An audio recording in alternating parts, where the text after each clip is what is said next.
Alright guys, so here we go. I have some good news. I did in fact find a way to get back over the border. There's only one actual difference between this method and the previous method. We actually still used the same method. We used the tree method. The only difference here, so instead of using the reinforced tendons, which is what we were using before to perform a double jump in midair, what you're actually going to need to do this now is the fortified ankles, which allows you to charge a jump for greater distance. Now this actually allows you to jump higher than the double jump does, but it's just slightly less maneuverable, so it's more annoying to use. But the main benefit here is that it does let us jump higher, and that just so happens to be just high enough to be able to climb up and over the invisible ledge here. I'll show you what I mean here if I can. It's a little tricky. You gotta hold your jump to get up on top of this thing. First try, not too bad. Then you gotta do the same thing to get up onto this, and it's a little bit more annoying if you fall into this crack now. With the double jump, you can sort of maneuver your way out of there. Without the double jump, it does actually get pretty hard to get unstuck from inside of that little corner. So try to avoid getting stuck between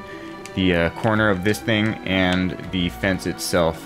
Anyways, you're gonna wanna, I guess, charge jump to get onto this thing first. And then once you're here, you don't even have to go around. So if you remember from the last video, they removed the invisible ceiling or whatever that used to kind of wrap around here, and it would let you walk on top of all of this stuff. You can no longer do that. So what you're gonna do is you're just gonna use your charge jump here, and that actually allows you to grab on top of this invisible ledge. And once you're up here, it's the same process as before. We just got to go on over. I don't know why I choose the left side. I don't think you actually have to get off on the left side, but I do know that the left side does work, so we will try the left side. And I also know that there's like another little tree down here that you can sort of jump on top of if you're worried about getting hurt from fall damage.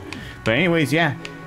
Simple as that. Bob's your uncle. You can still get over this border. It's just a little bit different. You can no longer do it with the double jump mod. You have to have the charge jump mod. And then yes, once of course you're over here, you can summon your own vehicle, or you can steal one of these vehicles over here. I would assume most people have at least one vehicle by the time they get far enough into the game to do this. But when I originally made the first video, I didn't actually get my first car before I made those saves, so I always had to go fetch vehicles from the border here. But yeah, if you were like me and you didn't get your first vehicle before you decided to hop over the border again, well, there's plenty of vehicles here to choose from. You could choose any one of those and those will work. But yeah, once you're over here, it's just as simple as it was in the last videos. You can go anywhere you want. You can go up and over the mountains, explore the edge of the map like I did in the previous video, or you can go check out the Nomad Land, which I figure we might as well go check out Nomad Land real quick, since I didn't really give it too much attention in the last video, and there might be some people kind of wondering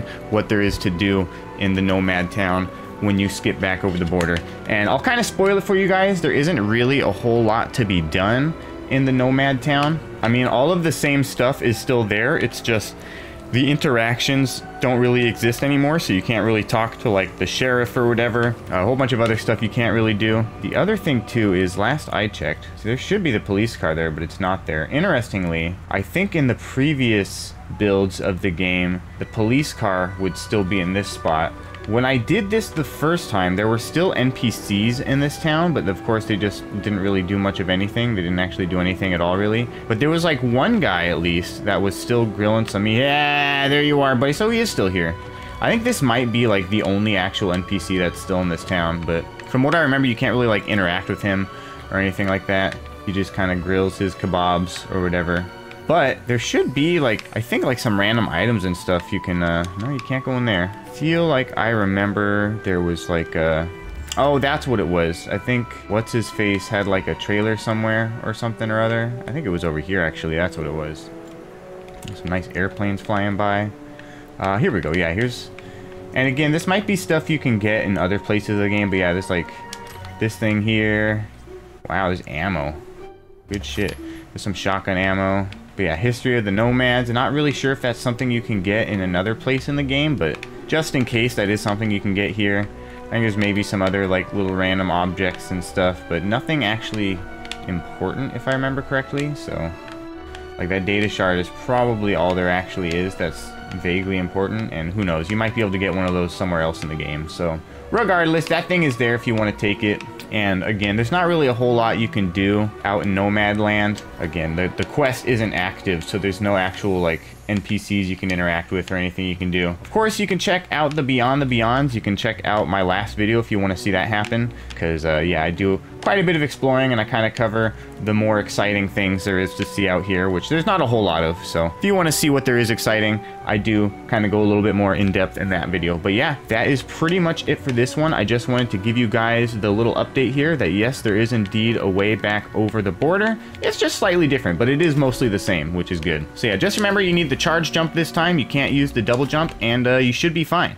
That's it for this video. Hope you guys enjoyed it. If you did, show the algorithm some love and hit that like button for me. Also, don't forget to subscribe if you haven't already to stay up to date on all my latest gaming content. Of course, for as little as 99 cents a month, you can become a channel member and help support the channel monetarily. On that note, I'd like to give a special shout out to my active channel members. Thank you all for your continued support. It is definitely greatly appreciated, and I will see you guys in the next video. Peace out.